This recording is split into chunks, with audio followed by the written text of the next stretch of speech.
Pakistan cricket board 2025 champions trophy కోసం తాత్కాలిక షెడ్యూల్ను సిద్ధం చేసింది. ఈ షెడ్యూల్ ప్రకారం వచ్చే ఏడాది ఫిబ్రవరిలో ఛాంపియన్స్ ట్రోఫీ జరగనుంది. అలాగే ఈ టోర్నమెంట్ కోసం 3 స్టేడియాలను ఫిక్స్ చేశారు. దీని ప్రకారం లాహోర్, కరాచీ, రావల్పిండిలో ఛాంపియన్స్ ట్రోఫీ టోర్నమెంట్ మ్యాచ్లు జరుగుతాయి. ముఖ్యంగా టీమిండియా అన్ని మ్యాచ్లను లాహోర్లోని గడాఫీ స్టేడియంలో నిర్వహించనున్నట్లు సమాచారం.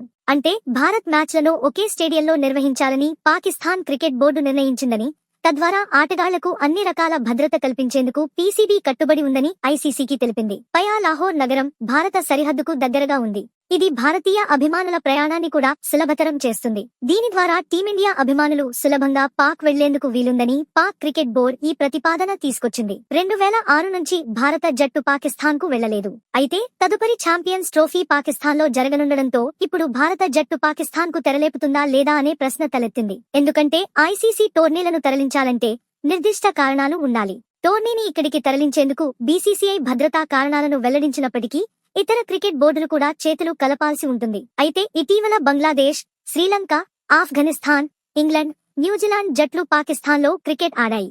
ఈ హైబ్రిడ్ మోడల్లో టోర్నీ నిర్వహిస్తే పాకిస్తాన్ క్రికెట్ బోర్డు చాలా నష్టపోయే అవకాశం ఉంది.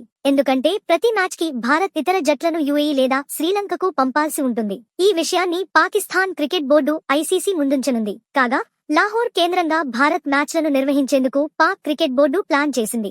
దీని ద్వారా టీం ఇండియాకు అన్ని రకాల భద్రతలు కల్పించబోతున్నామన్న వాదనను ఐసీసీ ముందుంచనుంది.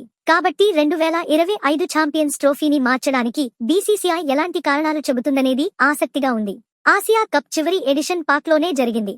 కానీ భారత జట్టు పాకిస్తాన్ వెళ్లేందుకు వెనుకాడడంతో టోర్నీని హైబ్రిడ్ మోడల్లో నిర్వహించారు. దీని ప్రకారం ఆసియా కప్ శ్రీలంకలో నిర్వహించారు. ఇక్కడ భారత జట్టు శ్రీలంకలో ఫైనల్తో సహా అన్ని మ్యాచ్లు ఆడింది. మరి ఇప్పుడు ఛాంపియన్స్ ట్రోఫీ కోసం పాకిస్తాన్ వెళ్లడంపై బీసీసీఐ ఎలాంటి నిర్ణయం తీసుకుంటుందో చూడాలి.